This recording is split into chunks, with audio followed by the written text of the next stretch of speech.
आप सभी का बहुत बहुत स्वागत।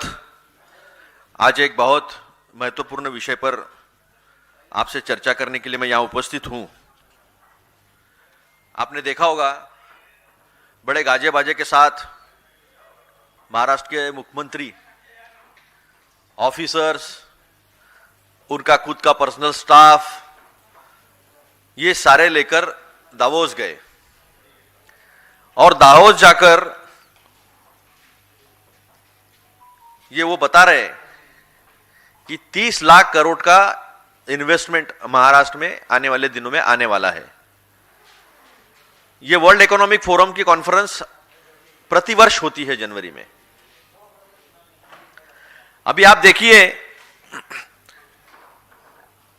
2023-24 में 3,60,000 करोड़ की इन्वेस्टमेंट की बात आई थी जब एकनाथ शिंदे जी मुख्यमंत्री थे। उनको हटाकर फिर देवेंद्र फडणवीस जी मुख्यमंत्री बने।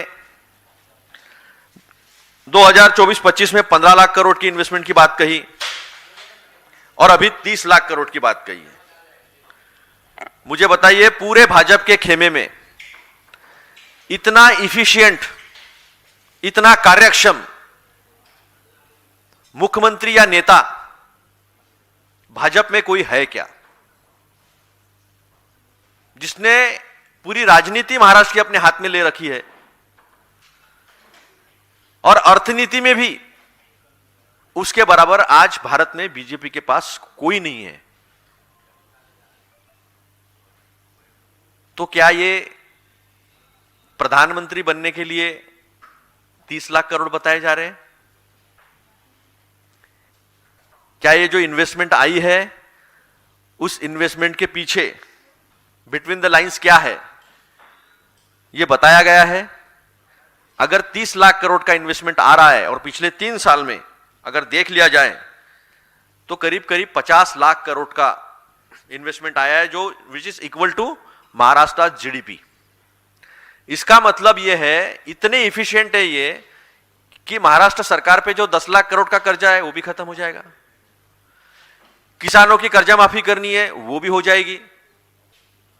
और हमारी जो लाड़की बहना है, आप क्या लाडली कहते हैं, मराठी में लाड़की बहन कहते हैं, तो लाडली बहना जो है उसको भी 2100 रुपए दे देंगे ये। तो बताओ ना, योगी जी है इतने एफिशिएंट, मोदी जी है इतने एफिशिएंट, और बाकी के मुख्यमंत्री के नाम तो जो राजनीति में है एक्टिव उनको भी पता नहीं क्या नाम है। तो हमारे देवेंद्र कितने इफेक्टिव है, जो उन्होंने बताया है उस पर से आप समझ सकते हो। लेकिन कुछ सवाल कांग्रेस के हैं इसमें। अभी तक जो आपने एमओयूज किए हैं, एमओयूज है ये, मेमोरेंडम ऑफ अंडरस्टैंडिंग एक कागज का होता है, ऑफर लेटर होती है। तो कितने एमओयूज जो है वो कन्वर्ट होकर प्रोडक्शन शुरू हुआ है? आपने जितने रोजगार निर्माण की बात कही थी, कितने रोजगार निर्माण हुए हैं और कितने लोगों को आपने लैंड पार्सल दिया है? हमारा चौथा और अहम सवाल है जो मैं आपके माध्यम से उन्हें पूछना चाहूंगा कि कितनी कंपनीज जिनके साथ आपने एमओयू किया है लिस्टेड है, रजिस्टर्ड है? मेरी जानकारी यह है 70 से 80% इसमें की कंपनीज जो है वो लिस्टेड नहीं है। कुछ उदाहरण देना चाहूंगा मैं। एक नमन बिल्डर है, उन्होंने $15 बिलियन यानी 1500 करोड़ का एमओयू किया है। उनका नाम है हर्ष शाह। कैपेसिटी नहीं है उनकी, कैसे इंप्लीमेंट होगा? सौरभ बोरा है, उनका वर्थ है 4,500 करोड़ और उन्होंने एमओयू किया है 45,000 करोड़ का। भूलना मत, 45,000 करोड़ का किया है। अभी हमारे एक महाराष्ट्र के एक नासा से आए थे, काफी उनका नाम हुआ था। महाराष्ट्र के मेरे जो पत्रकार बंधु है वो जरूर उनको जानते होंगे। दराडे, बाड़ा साहेब दराडे नाम है उनका। वो मिल जाएंगे आपको मंत्रालय के इर्द गिर्द महाराष्ट्र के। उन्होंने 20,000 करोड़ का कोल गैसिफिकेशन का एमओयू किया था मेरे ही विदर्भ में, चंद्रपुर जिले में, भद्रावती में। उसका क्या हुआ? मानगांव, कोंकण, यहां 2500 एकड़ जमीन दीघी पोर्ट में है, वो अब तक बेच नहीं पाए। मेरे विदर्भ में 1000 एकड़ का टेक्सटाइल पार्क, जो फ्लैगशिप प्रोजेक्ट है देवेंद्र फडणवीस जी का, वो 3 साल में कुछ नहीं कर पाए हैं। तो मेरा 5वां सवाल यह है कि क्या महाराष्ट्र के एमआईडीसी के पास, सिडको के पास और एमएमआरडीए के पास कितनी जमीन उपलब्ध है? महाराष्ट्र में उनकी खुद का नागपुर शहर स्मार्ट सिटी के प्रोजेक्ट में है, और मेरे सौभाग्य से मेरे घर के पास ही बन रही है वो स्मार्ट सिटी। अब मैं ढूंढ के परेशान हूं पिछले 10 साल से। आप चाहो तो आप आइए, मैं टाइगर सफारी भी ले जाऊंगा आपको वहां से, 6 सेंचुरीज है, शेर भी दिखा दूंगा। स्मार्ट सिटी दिखी तो सबको सफारी फ्री। वैसे तो हिंदुस्तान में कई स्मार्ट सिटी दिखाई नहीं देंगी। कंसेशन देने के नाम पर इलेक्ट्रिसिटी कंसेशन में ड्यूटी फ्री करते हैं सिर्फ। सबसे ज्यादा इलेक्ट्रिक टैरिफ वाला स्टेट महाराष्ट्र बनाकर रखा है, 16 रुपए तक है। आप देखिए, तमिलनाडु देखिए, आंध्र प्रदेश देखिए, कहीं पर भी कुछ नहीं है। तो यह सवाल है कि क्या आपके पास जमीन है? आपने जितने कॉन्ट्रैक्ट किए हैं उसमें लिस्टेड कंपनीज कितनी है? कितनों को आज तक अपने लैंड दी है, प्रोडक्शन शुरू हुआ है, कितने रोजगार निर्माण हुए हैं? वैसे दुनिया में एक ऐसा उद्योगपति है जो सबसे अमीर है लेकिन जो सबसे कम रोजगार पैदा करता है, उसका नाम है गौतम अदानी। उसको सब दे रहे, गढ़चिरौली का दे दिया, सब हसदेव जंगल का भी दे दिया। तो हमारे महाराष्ट्र में मैग्नेटिक महाराष्ट्र नाम का एक प्रोग्राम 2018 में हुआ था, फरवरी में। उसमें भी 16 लाख करोड़ का इन्वेस्टमेंट आया था, तो 50 में 16 और जोड़ दो, 66 लाख करोड़ हो जाते हैं। 8 लाख रोजगार निर्माण होने वाला था। अकेले पूना में 32 लाख किसानों के बच्चे public service commission, Maharashtra public service commission और वो बाकी एग्जाम्स जो है उसकी तैयारी कर रहे हैं। हर साल कोई ना कोई मोर्चा वो लोग करते हैं, रोजगार क्यों पैदा नहीं हो पाया है? तो ये झूठ क्यों? हमारे दावोस में जाने के खिलाफ नहीं है हम। उद्योग लाना चाहिए, बिल्कुल लाना चाहिए, लेकिन ये झूठ फरेब क्यों परोसा जाता है और ये झूठ क्यों बोला जाता है? और 2 साल में 3 लाख करोड़ से आप 30 लाख करोड़ तक पहुंच गए, तो वो दिखता क्यों नहीं है जमीन पर? मैग्नेटिक महाराष्ट्र का क्या हुआ? उसमें जो प्रोजेक्ट आए हैं उनको लैंड पार्सल मिला क्या? उन्होंने प्रोडक्शन शुरू किया क्या? तो इसका सवाल जो है वो कुछ भी नहीं है। मेरे पास ऐसे बहुत उदाहरण है। मेरे पास ये चार्ट है, इस चार्ट में आप देखोगे तो अभी तक जमीन नहीं मिली है। एक एक पन्ना दिखाता हूं मैं आपको, मराठी में लिखा हुआ है, आप ट्रांसलेट कर सकते हो। प्रलंबित यानी अब तक मिली नहीं, अब तक मिली नहीं, मिलेगी, जमीन मिलेगी, जमीन मिलेगी।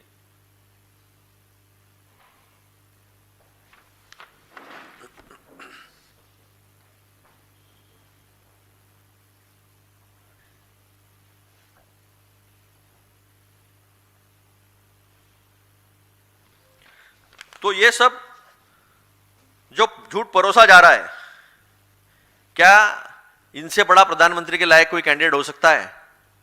और अगर ये 66 लाख करोड़ की अगर 4-5 साल में इन्वेस्टमेंट आई है, तो लाडली बहना को 2100 मिलना चाहिए, किसानों की कर्जा माफी होनी चाहिए।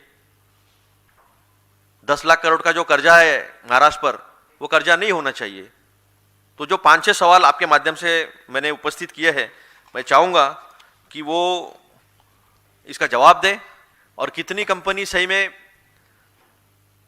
बाकी देशों से आई है,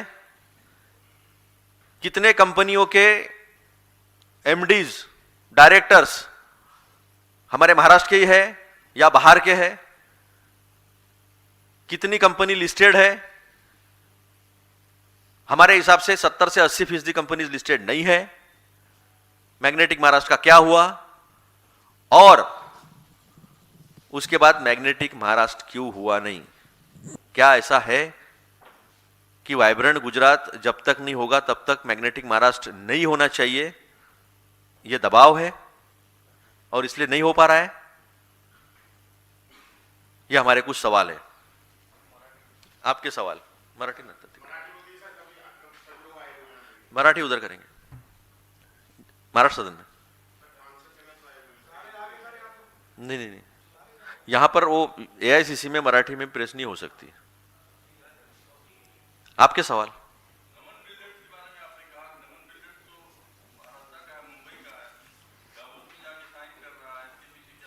नहीं ठीक है, वो डावोस में जाके साइन करे, न्यूयॉर्क में जाके साइन करे, हमें इन्वेस्टमेंट दिखाओ।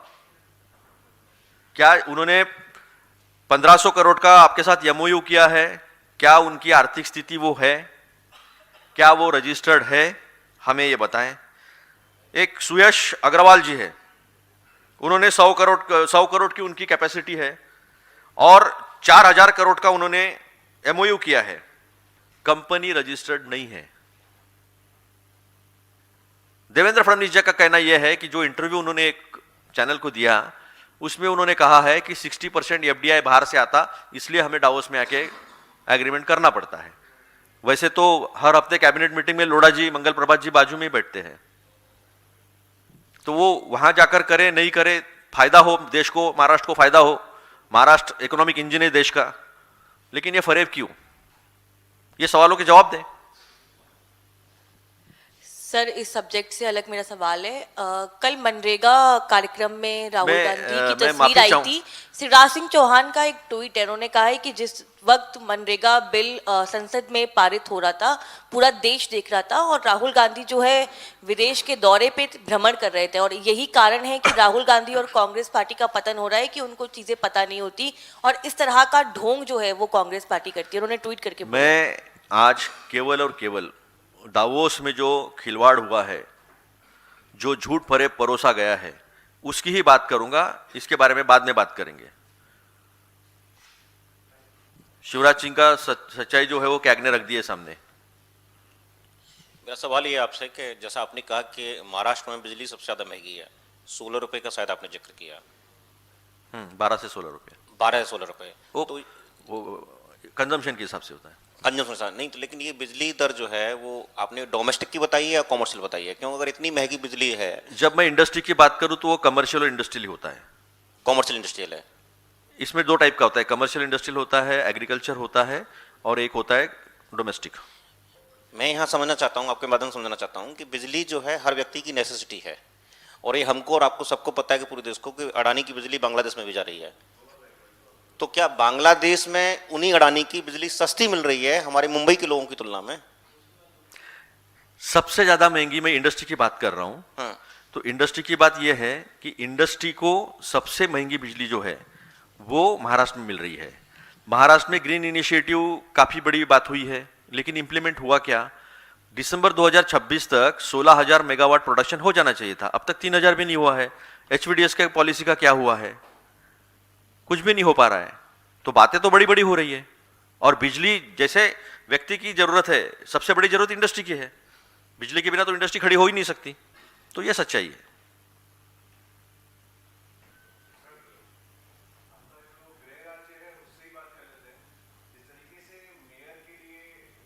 मैं माफी चाहूंगा भाई साहब, ये जो है सवाल, ये मैं दावोस के बाहर नहीं जाना चाहता हूं, क्योंकि ये देश में जो बेरोजगारी बेतहाशा बढ़ी है और जो इंडस्ट्री के नाम पे आज पूरे भारतवर्ष में एक साल में केवल 8,000 करोड़ का इन्वेस्टमेंट आया है, और मेरे महाराष्ट्र में 30 लाख करोड़ के एमओयू की बात हो रही है। 4-5 साल में 66 लाख करोड़ की इन्वेस्टमेंट की बात हुई है। वो कहते हैं कि 83% इन्वेस्टमेंट जो है महाराष्ट्र में आ रहा है। तो इसकी बात तो पहले हो जाए ना। डाइवर्शन करके क्या फायदा है? क्योंकि बेरोजगार जो है वो मर रहा है रोजगार के लिए। हाथ पैरों में संकल्प बांध के उनको भेजा, डिपोर्ट किया जा रहा है। आज भी आप देखिए जाकर यूरोप में क्या हो रहा है, अमेरिका में आईसीटी क्या कर रही है। सवाल आज बेरोजगारी का है, रोजगार का है। मेरा जो युवा बेरोजगार है उसे रोजगार तो नहीं लेकिन झूठ परोसा जा रहा है। तो सवाल यह आज बहुत अहम है बाकी कोई भी सवालों से।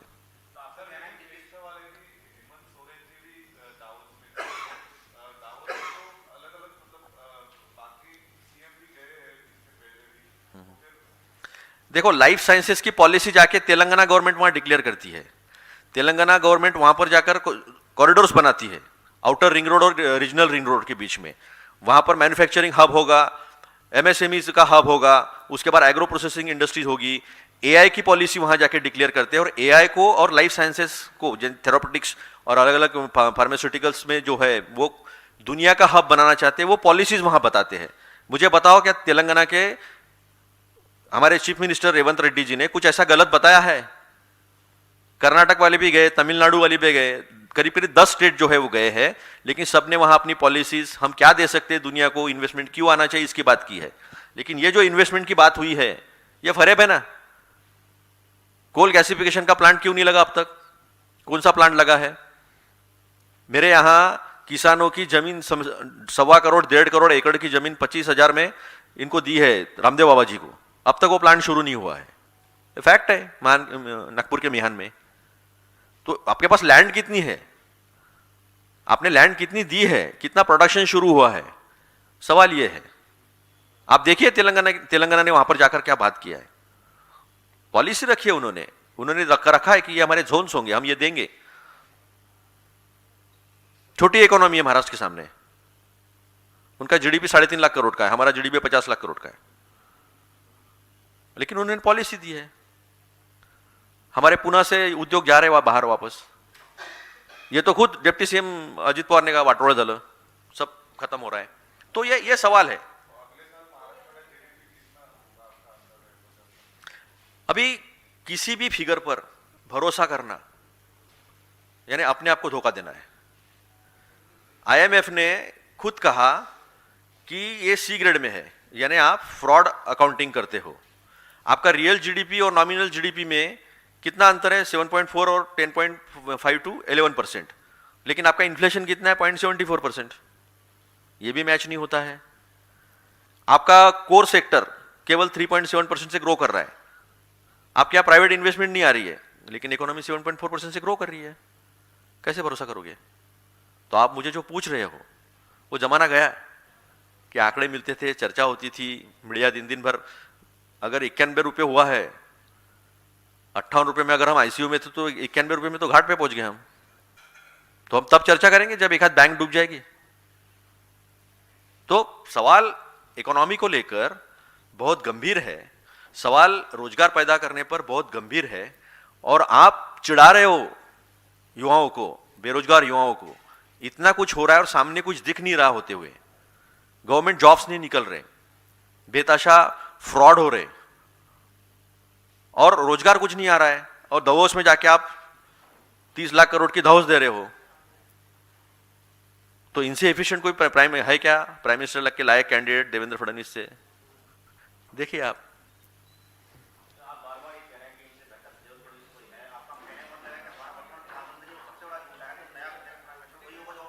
आप समझ लो, मैंने कह दिया अभी। मैं